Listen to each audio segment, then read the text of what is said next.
सो अब हम last topic पर है इकोलॉजिकल एस्पेक्ट्स ऑफ बिहेवियर के होस्ट पैरासाइट रिलेशनशिप को देख लेते हैं। इससे पहले हमने डिस्पर्सल देखा था। इसमें ग्लोबल फीचर्स जो होते हैं पैरासाइट और होस्ट इंटरेक्शन के उसको इन्वॉल्व किया गया है। एल्टन जो साइंटिस्ट है उनके हिसाब से देखा जाए तो जो यूनियन होता है पैरासाइट का और होस्ट का, एक चीज़ हमें समझना होगी कि एक था, अभी हमने पढ़ा था प्रेडेटर और प्रे का कंसेप्ट। प्रेडेटर और प्रे के कंसेप्ट में क्या होता है, प्रेडेटर जनरली बड़ा होता है, प्रे और स्मॉलर होता है। और अब क्या होता है, ये जो प्रेडेटर होता है वो इस प्रे को किल करता है और ईट करता है, तो मार कर खा जाने का काम जो होता है उसको प्रेडेटर प्रे रिलेशनशिप कहा जाता है या प्रेडेटरिज्म कहा जाता है। दूसरा कंसेप्ट हमारे पास होता है कहना चाहिए पैरासाइट का, यहाँ हम लिखेंगे पैरासाइट, और दूसरा ऑर्गेनिज्म होगा यहाँ पर होस्ट। अब यहाँ पर उल्टी चीज़ होगी कि जो पैरासाइट होगा यहाँ पर छोटा होगा और होस्ट जो होगा वो बड़ा होगा। पैरासाइट क्या करता है, कभी भी अपने होस्ट को किल नहीं करेगा, इस पॉइंट को हमें याद रखना है, किल नहीं करेगा, और बल्कि उसके ऊपर ही रहकर अपनी ज़िंदगी को जीता है। हालांकि वो होस्ट को कई हद तक उसके खाने को खा लेगा या फिर उसको किसी तरह की हेल्थ इश्यूज क्रिएट कर सकता है, लेकिन फिर भी वो उसको किल नहीं करेगा। अगर उसने किल कर दिया तो वो अपनी जो अपनी लाइफ है उसको परफॉर्म नहीं कर सकता। तो होस्ट को कभी भी पैरासाइट किल नहीं करता, उसके ऊपर रहता है। और पैरासाइट का स्मॉल साइज होता है और होस्ट का साइज बड़ा होता है। हम इसमें लाइस के एग्जाम्पल, जिसको जू कहा जाता है, उसका एग्जाम्पल ले सकते हैं। तो ये जो दो टर्मिनोलॉजीज यहाँ क्लियर हो जाती है। अब इसके आगे देखते हैं। तो इनका जो यूनियन होता है पैरासाइट और होस्ट का, वो एक तरह का इलोबरेट कॉम्प्रोमाइज होता है, जिसमें एक्सट्रैक्टिंग देखने को मिलती है, नरिशमेंट देखने को मिलता है to maintain and propagate itself and not impairing too much the vitality और reducing the number of its host which is providing it with a home and free ride. क्योंकि ये जो ऑर्गेनिज्म है ये बार बार अपनी जगह को चेंज करेगा नहीं, एक रिलेशनशिप को फॉलो करेगा शुरू से आखिर तक, क्योंकि उसको एक घर मिल रहा है। जो पैरासाइट है उसको एक घर मिलता है अपने होस्ट के ऊपर रहने के लिए, एक फ्री राइड मिलती है, उसको जहाँ भी जाना है वो अपने होस्ट के साथ जा सकता है। सो ही हैज कंपेयर्ड पैरासाइट, उन्होंने एल्डन जो थे उन्होंने क्या करा, पैरासाइट्स को कंपेयर करा कार्निवोरस एनिमल्स के साथ, कि कहीं ना कहीं जो पैरासाइट है वो कार्निवोरस एनिमल की तरह होते हैं, with a black Mailer and robber respectively, जिसमें एक ब्लैक मेलर की तरह एक्ट करता है और दूसरा रॉबर की तरह एक्ट करता है। जो ब्लैक मेलर होता है does not harm the very existence of its host. जो भी ब्लैक मेलर होगा वो कभी भी अपने होस्ट को परेशान करने के लिए या उसको हार्म करने की कोशिश पूरी तरीके से नहीं करेगा, और उसके कहना चाहिए उसकी ज़िंदगी को ख़त्म करने की कोशिश नहीं करेगा। लिव ऑन इट्स इनकम, उसकी खुद की इनकम पर रहेगा। लेकिन जो रॉबर होते हैं, रॉबर क्या होते हैं, जो कि पूरी तरीके से अपने होस्ट की कैपिटल को, पैसे को पूरी तरह से चुरा कर ले जाते हैं। तो रॉबर एक तरह से चोरी करने वाले को कहा जा रहा है। ब्लैकमेलर यानी वो चोरी तो नहीं करा, लेकिन हाँ वो जिससे उसको पैसा चाहिए उसको ब्लैकमेल करने की कोशिश करा है। So without caring about the existence of the host. तो यहाँ पर ज़्यादा केस अगर देखा जाए तो रॉबर तो पूरी तरह से एक बार में अपने होस्ट से पूरा कैपिटल यानी पैसा ले लेता है, और ब्लैकमेलर पूरे टाइम तक धीरे धीरे धीरे कर पैसा लेता रह रहा है। तो ये जो दो केसेस है उसको यहाँ पर शो किया एल्टन ने।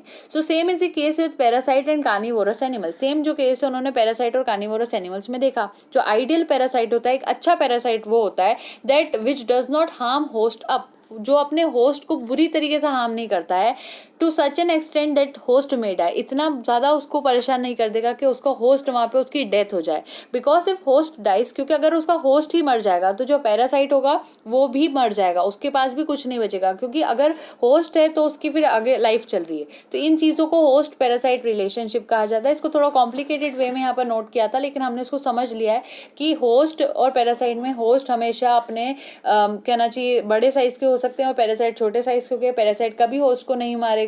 और प्रेडेटर प्रे रिलेशनशिप में ऐसा होता है जैसे कि एक रॉबर के केस में हो रहा है, वो एक साथ अपने ऑर्गेनिज्म को पूरा मार देता है और खा लेता है। तो ये चीज़ थी। अब हम समरी देख लेते हैं।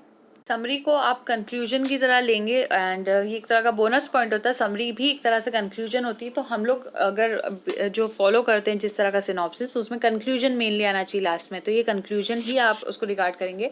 हमने अभी तक इस चैप्टर में जो पढ़ा था उसका रिविजन देखते हैं।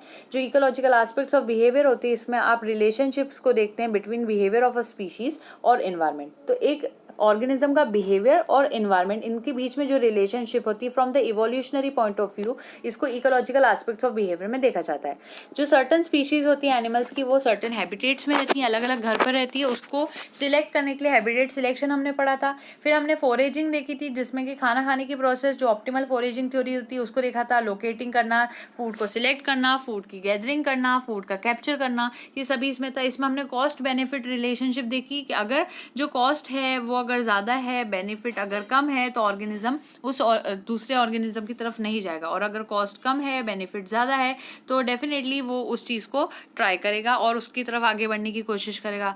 दूसरा पॉइंट हमने यहाँ पर देखा था, इसको फूड सिलेक्शन या फिर ऑप्टिमल फोरेजिंग थ्योरी कहा था। फिर हमने देखा था एंटी प्रेडेटरी डिफेंस मैकेनिज्म, जिसमें प्रेडेशन को किस तरह से अवॉइड किया जाए, जिसमें मिमिक्री और कैमोफ्लेजिंग आई थी। इसको हमने अभी डिटेल में डिस्कस नहीं करा है, सो इसके ऊपर एक सेपरेट वीडियो ही बनेगा, क्योंकि जो चैप्टर है वो अलग ही होता है मिमिक्री का इथोलॉजी के अंदर, तो वो वाली बात आ जाती है। दूसरा, अगर कुछ ऑर्गेनिज्म है हमेशा अटैक करने के लिए तैयार ही रहते हैं, कि अगर उनको जरा सा कुछ उनके साथ गलत होता है तो अटैक करते हैं, उसको अग्रेशन कहते हैं, वो हमने डिस्कस करा। उसमें हमने कॉम्प्लेक्स बिहेवियर देखे थे, बहुत सारे फंक्शंस के, बहुत सारे कॉजेस के, जिसमें एक्सटर्नल इंटरनल फैक्टर्स देखे जो एग्रेशन कॉज कर सकते हैं, एक्सटर्नल फैक्टर्स को देखा जो कि एग्रेशन में आ सकते हैं, जैसे कि learning, experience, pain, frustration, crowd breeding, feeding. Internal factors में लिम्बिक सिस्टम, हॉर्मोन्स और जेनेटिक मेकअप को देखा। इसमें हमने याद करने के लिए LHG का टिप देखा था, निमोनिक बनाया था थोड़ा सा। तो ये सारी चीज़ें यहाँ पर थी। दूसरा पॉइंट यहाँ पर है कि जो एनिमल है वो अगर अपने ग्रुप में रह रहे हैं, एक रेंज बना के रह रहे हैं, तो उसको होम रेंज कहते हैं, ये हमने देखा था। फिर उसके बाद हमने टेरिटरी फॉर्मिंग के ऊपर, टेरिटोरियलिटी के ऊपर फोकस करा था कि किस तरह का ये बिहेवियर हो सकता है, इसमें डिफेंडिंग कैसे होती है एरिया की, रेस्टिंग, फीडिंग, नेस्टिंग, मेटिंग, तरह के 4 तरह की टेरिटरीज कौन सी हो सकती है वो देखा।